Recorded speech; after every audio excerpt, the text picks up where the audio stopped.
calcular. Um óleo de viscosidade cinemática 4 vezes 10 a menos 4 escoa um tubo liso de ferro fundido de 0,4 metros de diâmetro e 10 a menos 10 ao cubo de comprimento com velocidade média de 1,5. O escoamento é plenamente desenvolvido e a aceleração da gravidade é considerada igual a 10. Com base nas informações, a perda de carga é... Certo.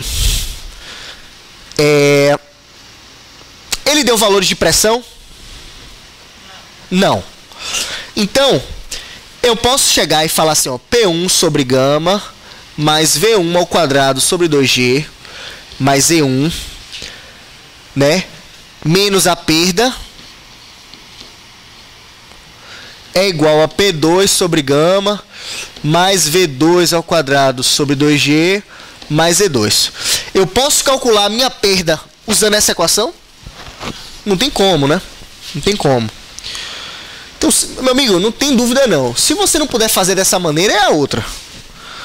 É uma maravilha, rapaz. Mecânica dos fluidos é uma maravilha.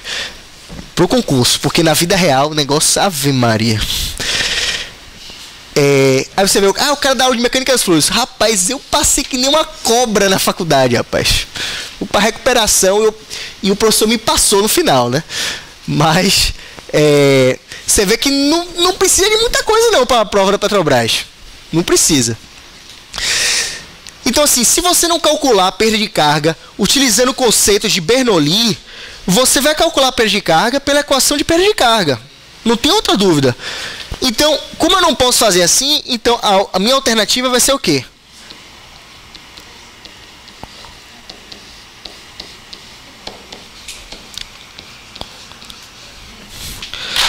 Beleza.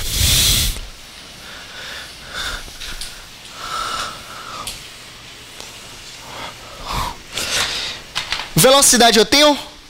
Tenho. Diâmetro eu tenho? Tenho. Comprimento eu tenho? Tenho. Gravidade é 10 e só falta o fator de atrito. Beleza. Fator de atrito é 64 sobre Reynolds. Então primeiro eu tenho que calcular Reynolds. Você lembra que Reynolds é VD sobre a viscosidade cinemática. Aí até o colega perguntou assim, Alexandre, não era para dar o Rho, porque o Reynolds também pode ser escrito dessa maneira. Só que são maneiras equivalentes. Ele não me deu o Rho e o Mi. Ele já me deu tudo embutido na viscosidade cinemática. Como eu estou falando de um tubo, é D. Se fosse de uma placa, era L. Essa diferença a gente falou, tem uns quadrinhos lá na aula.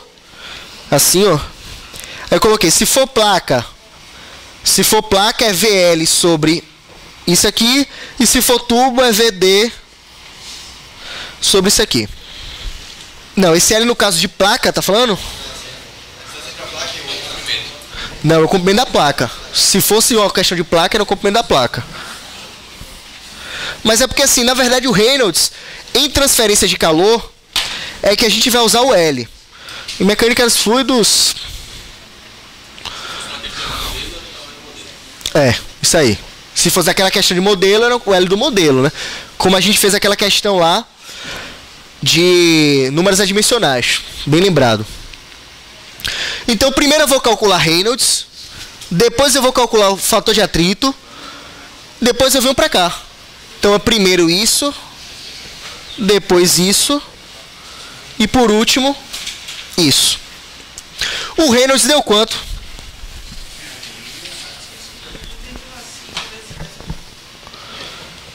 (1,5 × 10 ao cubo? 1.500. 1.500 é laminar. Se é laminar, eu posso usar essa equação. Então, vai ficar 64 vezes 1,5, que vai dar... Quando é que vai dar 64 sobre Reynolds? Onde é que está aqui? Ah, tá. Você já botou aquilo ali para poder simplificar. Tudo bem. Alguém calculou o fator de atrito? Tudo bem, então vamos botar aqui em termos de fração. Então, isso aqui eu vou substituir aqui. Então vai ficar 64 sobre 1,5 10 ao cubo vezes L. É bem lembrado, não era para você calcular. Bem lembrado, isso é uma coisa que eu comentar. O que você puder não fazer a conta no início é melhor, porque muitas vezes você cancela depois. É o que vai acontecer agora. O L é 2 vezes 10 ao cubo. O D, 4 vezes 10 a menos 1. O V, 1,5, né?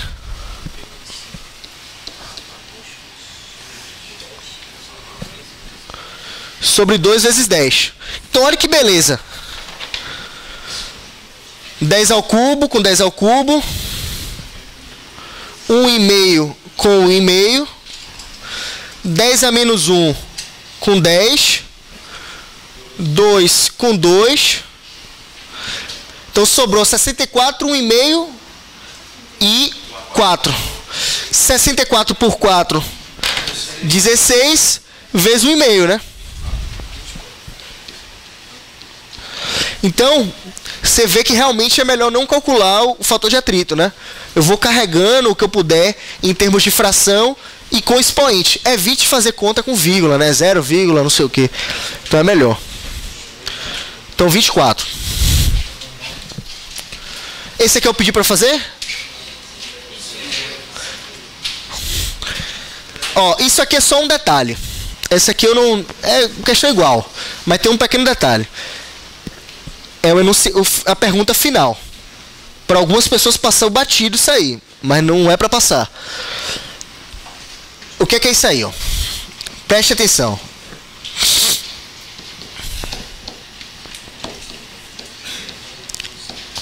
Se eu tenho uma equação dessa forma, o meu resultado vai dar em quê? Metro. Mas existe uma outra equação, né, que é a mesma coisa na verdade, que é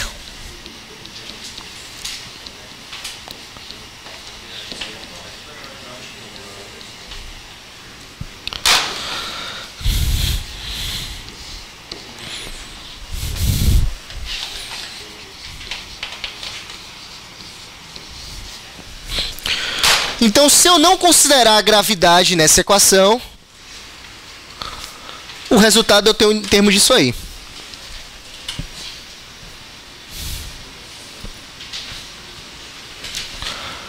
Muitos de vocês fizeram a conta, acharam uma vírgula para lá ou para cá, aí falou assim, ah, beleza. Então eu errei alguma vírgula aqui, como não tem gabarito, beleza, pá, broquei. De boa, né? Mas que ele foi brother nas alternativas aí. Porque essa questão da unidade é importante. Aqui eu coloco a gravidade para eu ter isso aqui em metro. Hã?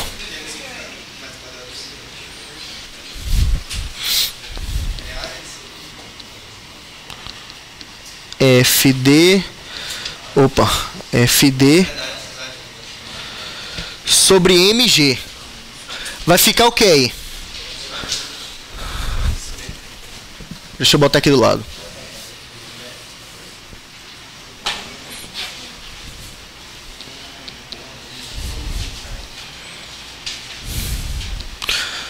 Se eu colocar... Não, foi assim, ó. É a mesma coisa que isso aqui, ó. Lembra aquela equação que você perguntou de Bernoulli, a outra? A equação que da maneira que eu mostro, P1 sobre gama, isso aqui é a equação de energia por peso, certo? Mas se eu tivesse energia por massa, né? FD por massa, ia ficar o que aí? Tá, isso aí eu vou ter que ir muito longe. Depois eu te mostro. Porque eu vou ter que abrir tudo para te mostrar que vai dar isso aqui, né? Porque força é massa de aceleração, né? Não? Vamos lá. Força vai ser massa vezes aceleração vezes distância sobre massa. Isso aqui eu cancelo. A aceleração é metro por segundo ao quadrado. E distância é metro. Então fica metro ao quadrado por segundo ao quadrado. Então, o que é que isso está me dizendo? Quando eu tenho essa equação aqui, ó, eu estou representando energia por unidade de massa. Quando eu tenho essa equação aqui, eu estou representando energia por unidade de peso. Esquece. Usa só energia por unidade de peso normal. E só lembra que se for essa outra unidade, você tira a gravidade. Não precisa ir tão longe, não. Só mostrei aqui só porque você perguntou. Tá? Beleza?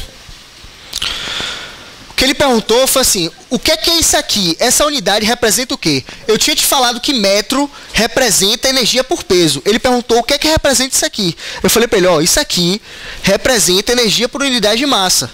E mostrei para ele que energia por unidade de massa dessa unidade. Apenas isso. Certo? Beleza, essa questão aí não vale a pena a gente fazer, não. Qual é o resultado dela? Deixa eu ver aqui. 128?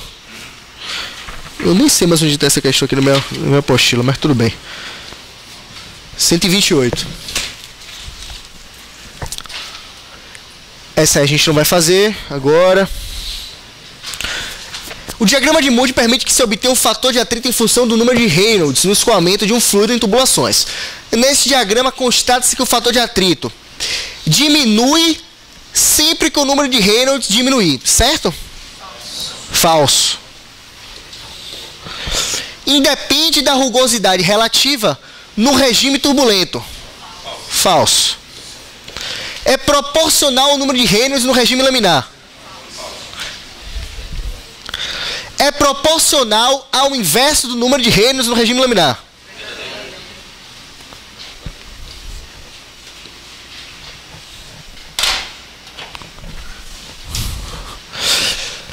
É proporcional ao inverso da rugosidade relativa no regime laminar. Verdade? Falso. O regime laminar não depende de rugosidade relativa. Só para fazer um polêmica, vocês ficam... Aqui eu pedi para você fazer essa daqui, não foi? Beleza. Considerando o escoamento completamente desenvolvido em tubos, analise as afirmativas a seguir. Para o escoamento laminar, o fator de atrito é função do número de Reynolds apenas. Todo mundo agora fala de boca cheia, né? Esse apenas aqui, meu amigo, o cara fala: não vou marcar não, deixa eu ver o que vai ser. Dependendo... Para o escoamento turbulento, o fator de atrito é independente da rugosidade. Falso. O número de Reynolds pode ser mudado com facilidade, variando a velocidade média do escoamento. Verdade. Esse facilidade é meio abstrato, né? Mas pode mudar com a velocidade. O gradiente da velocidade da parede no tubo é muito menor para o escoamento turbulento do que para o escoamento laminar. Falso. Mas tudo bem, você falar falso só porque não tem essa alternativa, né? Aí tudo bem, beleza. Beleza. Mas como eu não trouxe o slide para mostrar isso aí, isso é falso realmente. Na verdade é o contrário. Isso aqui é maior. Não vale a pena a gente entrar nesse detalhe, não. Mas é maior. Tipo, o gradiente de velocidade do tubo é muito maior. Gradiente, tipo assim, é como se fosse a diferença da velocidade ali no... Deixa eu ver. O gradiente... de velocidade na parede do tubo. É como se ele... É como se ele falasse assim... Só mostrando o desenho. Tipo, é uma derivada que você vai fazer nesse ponto aqui. E você vai ver que ela vai dar maior em em relação ao outro, entendeu? Então, só mostrando... Amanhã eu trago o desenho do Fox. Mas isso é maior. No turbulento, a derivada aqui vai dar um valor maior. É como se eu tivesse Num ponto imediatamente acima, infinitesimalmente acima aqui, e o ponto logo nele assim, eu tenho uma queda muito brusca. É como se tivesse uma queda muito brusca. Então eu tenho um gradiente grande, eu tenho uma diferença de velocidade grande. No turbulento, no laminar não é assim. As coisas são mais uniformes, digamos assim. Certo? No turbulento eu tenho uma queda grande de velocidade ali. Aqui eu pedi para não fazer. Isso aqui eu pedi para fazer não, né? Pedi? Uma tubulação, diâmetro, comprimento. Ah, meu Deus, quem aguenta mais essa questão, bicho? Velocidade, Reynolds, fator de atrito é 2, 0,2, pá. Ele falou que é laminar. É isso aí. Por que eu tô falando isso? Por que eu tô falando isso? Ele não falou que é laminar. Então, por que você vai lá e quer fazer isso aí?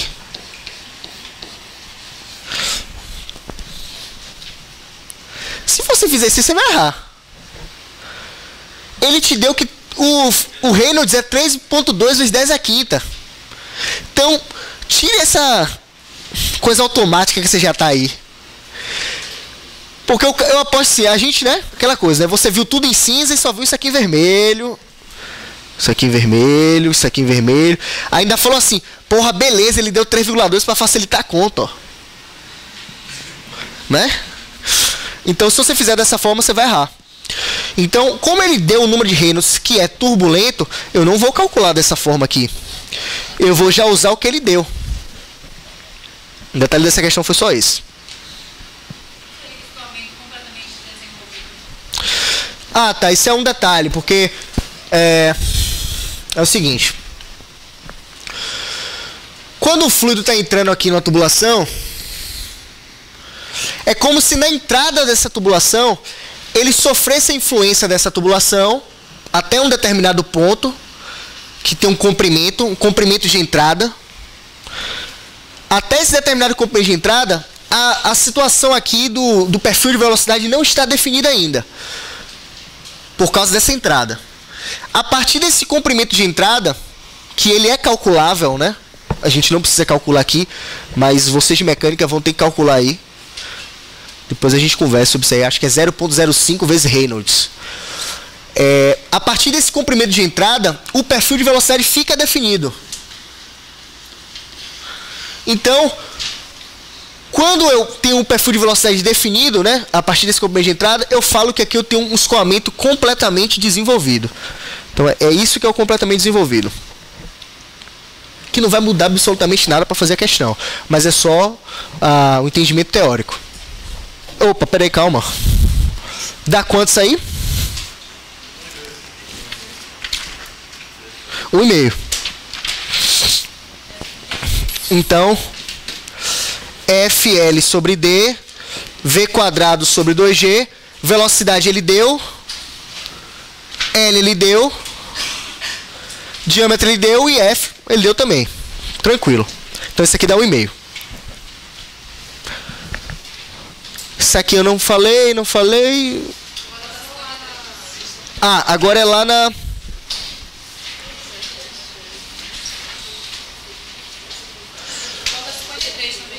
Ah, é. Ó, pra gente não perder tempo, porque o rapaz não colocou aqui o rapaz não colocou aqui o outro slide. Antes da gente ir para 53, eu vou desenhar aqui a questão lá de técnico de operação. A questão lá 53, né, de técnico de operação, da lista complementar 2, é um negócio assim.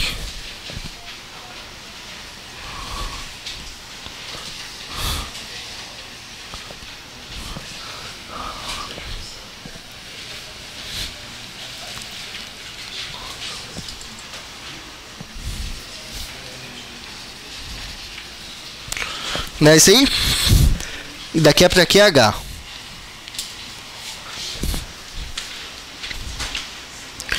Uma tubulação industrial com fluxo constante de água em regime estacionário, não viscoso e incompressível, apresenta em certo trecho contração de diâmetro e elevação de altura ΔH, como ilustra a figura. Sabemos que a velocidade da água no ponto B é maior do que o ponto A, aqui é B e aqui é A. Velocidade de B é maior que a velocidade de A.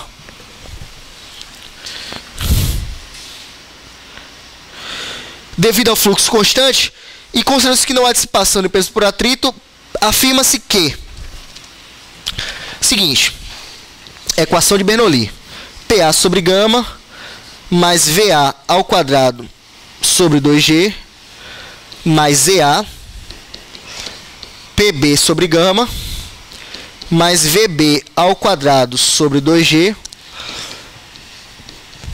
mais EB. Seguinte, isso aqui é uma igualdade, tá?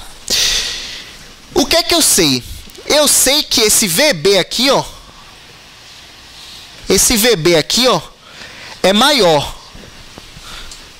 Opa! Aí. Esse VB é maior do que o VA. Eu sei disso, que ele me falou. Eu sei que o ZB é maior também, porque eu coloquei minha referência aqui. Então, o ZA é 0 e o ZB é H. Então, meu ZB é maior também. Ora, se eu tenho uma igualdade, eu tenho uma situação que aqui é um valor. Aqui tem que dar o mesmo valor.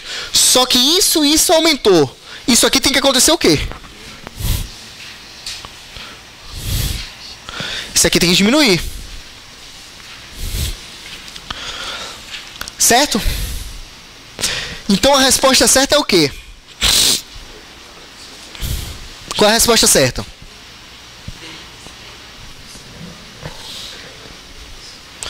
Qual é a resposta certa? Letra A, letra B.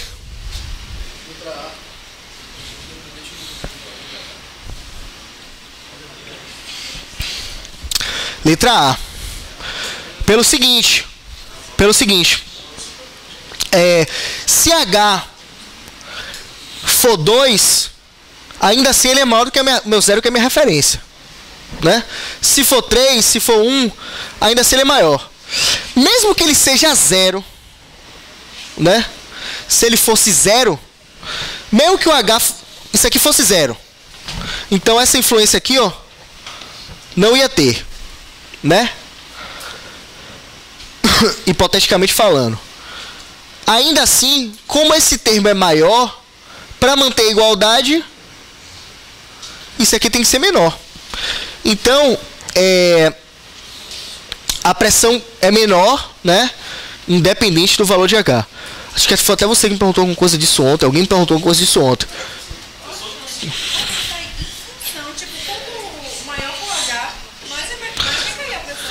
Tá, mas o negócio vai cair? Tá, eu entendi o que você falou. Você tá falando o seguinte: quanto maior for o H, mais ele vai cair. Tá certo. Mas a alternativa é o A. Mas é que a alternativa é o A. Não, eu entendi o que você tá falando. Não tô discordando de você em hipótese alguma. Não tô. Não, mas assim. Não, assim. Na verdade, o que ela falou tá certo. Só que o fato é o seguinte: cai independente do valor de H. Por letra A. Cai independente do valor de H. Ponto. Cai independente do valor de H. Cai em função do valor de H. Cai também. Mas o gabarito é a letra A. Não estou discordando de você, não. Mas é um negócio assim, ó. Pô, é um negócio filosófico. Cai independente do valor de H. Beleza. Independente do que der aqui, vai cair. Mas o outro, você fala assim, cai em função do valor de H. O problema é que não está escrito isso. Mas é que o cara meio que quis escrever que é como se caísse em função só daquilo, velho. Mas velho. É difícil, rapaz, é difícil.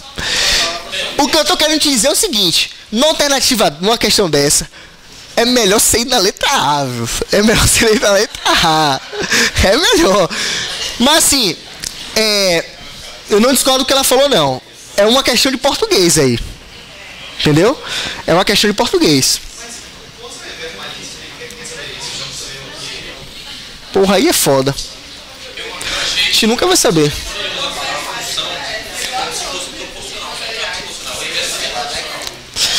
Mas não, função não significa que é profissional, significa que tem influência. Significa que tem influência, na verdade. Peraí, ó. Vamos levar essa questão pra Rose. Não, porque se fosse. Mas eu olha, é mais fácil levar isso aí pra quem? Pra Tufi. A pressão cai em função do valor de H. Não tem jeito. Tá certo o que ela falou, mas é letra A. A vida é assim, rapaz. Não tem jeito. César Rio é assim. Vamos lá na última. Não, mas uma questão dessa aí eu acho que é nula, velho. Mas se bem que o César Rio é cabeça dura pra anular a questão. Rapaz. Como é? Não, aquele ano ali, meu amigo, anulou questão pra caramba. Foi 2008 aquela prova. Mas César Rio para anular a questão é um parto, viu? A outra coisa, quando você for acabar sua prova e você for mandar um recurso, é o seguinte: se você for mandar um recurso quando acabar a prova, a experiência mostra que ele só vê o recurso se tem muita gente que mandou. Então começa a encher o saco da galera para mandar. E é o seguinte, ele só vai mudar a questão se você botar uma referência de livro. Não adianta botar link da internet. Uma vez eu estava vendo uma entrevista lá com o cara da César Rio falando isso. Então você tem que botar uma referência de livro. Então por que eu estava comentando com o pessoal aqui de mecânica que a César Rio gosta de copiar a questão de livro? Porque quando você copia de um lugar, meu amigo, não tem recurso que você coloque. Se o autor escreveu um negócio errado, mas ele escreveu e está lá escrito, acabou. Tem uma prova que eu fiz, aconteceu um caso desse. Recurso para lá e para cá, não sei o que. Não anulou, porque estava escrito por uma bibliografia, né, divulgada, etc e tal. Então não tem jeito. Então não adianta você sair depois da prova, sair querendo botar recurso em tudo que você errou de qualquer maneira, não. Vamos lá, última lá. Um bocal horizontal alimentado com ar a uma determinada velocidade V1. O escoamento ocorre em regime permanente e o ar é descarregado para a atmosfera a uma velocidade V2 igual a 60.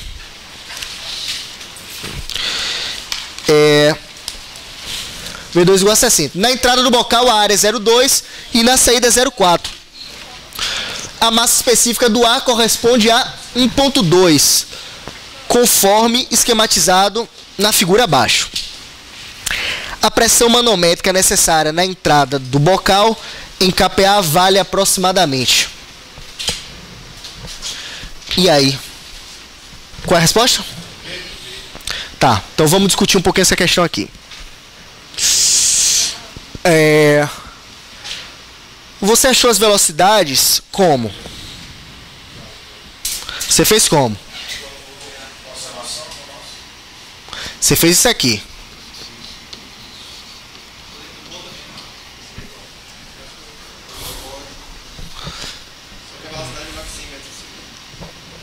Você só fez isso aí, não foi? Aí você tinha que a área na entrada é 0,2, na saída é 0,4 e a velocidade na saída é 60, então você achou a velocidade na entrada. Certo. Agora, me diz uma coisa. Vamos conversar um pouco aqui. Eu estou falando de ar. Posso fazer isso? Sim. A massa específica do ar corresponde a 1,2. Beleza, mas ele falou que a massa específica do ar foi um dado. Mas eu estou falando de um gás. Não. Sim, mas ele só me deu um dado. Esqueça que eu não tenho dizendo. Eu quero que você me justifique porque você está fazendo uma coisa que eu falei que não era para você fazer. Agora o bicho vai pegar aqui. Regime permanente, as propriedades...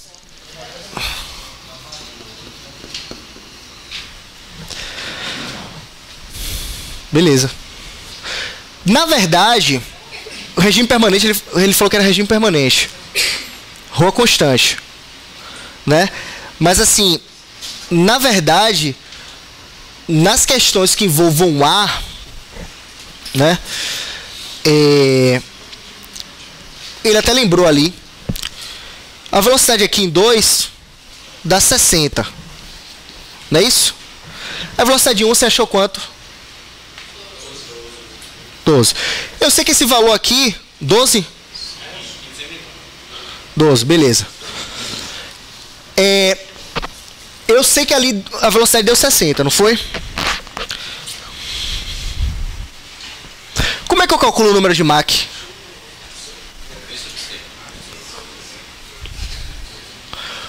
Ó, e se você não sabe nem do que se trata o número de Mach, por favor, assista às aulas. O número de Mach é um número, né? Um dos números adimensionais que a gente comentou aqui. E ele é representado por uma equação que é V sobre C, que é a razão entre as forças de inércia pela força de compressibilidade. Beleza. O V dá 60. O C é um valor grande. Então o número de Mach é muito pequeno. E um número de Mach muito pequeno, eu te disse o quê? Que um número de Mach muito pequeno você pode adotar como incompressível. Então, tudo bem que você não precisava saber de nada disso para fazer a questão, né? Mas nesse momento é bom a gente ter um debate teórico. Então, o que acontece? Então, na verdade, moral da história. Normalmente, os escoamentos que tratam de... Espera aí, galera. Normalmente, os escoamentos que o ar está envolvido, eu vou tratar ele como incompressível. Porque eu não vou ter velocidades muito altas. Então, mas assim, como é que eu iria saber disso, dessa questão, né? Se eu parasse para pensar sobre isso. A justificativa, né, principal é o seguinte: como a velocidade é 60, se eu calculasse o número de Mach, dava um valor muito baixo. Valores baixos do número de Mach, a gente adota que gases são tratados como fluidos incompressíveis, né? Mas moral da história, você não precisava de nada disso, né? Então, porque 300 mil, né, sobre alguma coisa sobre 300 mil tem que dar 0,3. Então, se for até 100 metros, o regime permanente, a grande questão é o seguinte: o regime permanente, eu falo que a propriedade não varia no tempo, né? Uma coisa é regime permanente, digamos assim, a outra coisa é fluido incompressível. Que é o seguinte: regime permanente não muda no tempo, mas poderia mudar na posição, certo? Quando eu falo regime permanente, eu só estou falando em termos de tempo. Regime permanente, também alguém perguntou na aula de ontem, é a mesma coisa que regime estacionário. Então isso aqui não varia no tempo, mas nada impediria que, para um tempo específico, aqui fosse um valor e aqui fosse outro. Porque regime permanente é diferente de regime de escoamento incompressível. Incompressível, eu estou falando que o ρ não muda. Em hipótese alguma. É incompressível. Entendeu? É uma diferença sutil. Regime permanente, estou falando que não muda no tempo. Quando eu falo incompressível, é que aquilo ali não muda. Beleza. Então, olha só. Então, tudo bem. Beleza e tal. Aí aqui eu vou achar a velocidade 1, né? Que vai ser 12. E eu vou fazer o quê? Eu quero a pressão na entrada do bocal. P1 sobre gama, mais V1 ao quadrado sobre 2G, mais E1, P2 sobre gama, V2 ao quadrado sobre 2G, mais E2. Observe o seguinte. Lembra que eu falei para você de linha de corrente? Né? Então, a equação de Bernoulli é uma equação que ela é calculada na linha de corrente. A linha de corrente é a linha que dá uma ideia dos vetores de velocidade do fluido. Então, eu vou calcular, na equação de Bernoulli, para essa linha de corrente. Existem várias linhas de correntes aqui, né? Existe uma que vem aqui assim, etc e tal. Mas essa daqui, ó, eu estou adotando todas na mesma referência, portanto o Z não influencia, né?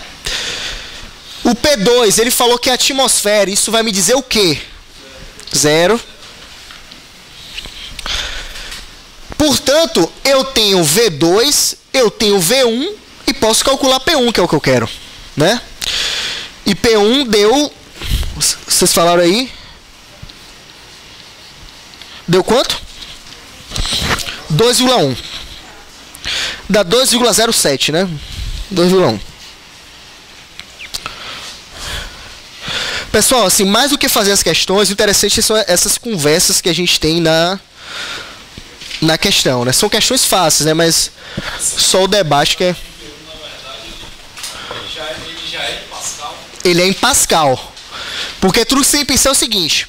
Se eu tenho unidades do sistema internacional, metro por segundo, metro quadrado, quilo por metro cúbico, o que eu vou achar é no sistema internacional. Só que o sistema internacional é Pascal. Então eu vou achar aqui um número grande e vou converter para quilopascal, que é 10 ao cubo, tá? Galera, até amanhã.